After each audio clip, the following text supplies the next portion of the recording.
างอย่างดีจะมาสวัสดีสวัสดีปีใหม่หากใคร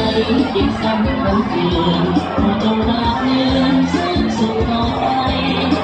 หากใครสักนั้นขออย่าเพียงพอหากใครสักนั้นขออย่าเพียงพอผู้คนอาศัยในทุกทางสมบูรณ์ดี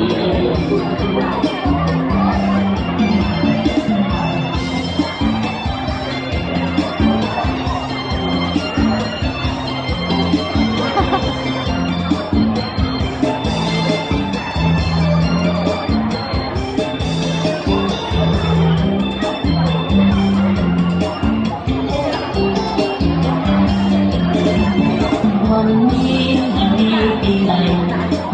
อวยใส่ให้สุขสันต์มาสร้างอย่างนี้ให้เป็นแดนสวรรค์มาสร้างอย่างนี้ให้เป็นแดนสวรรค์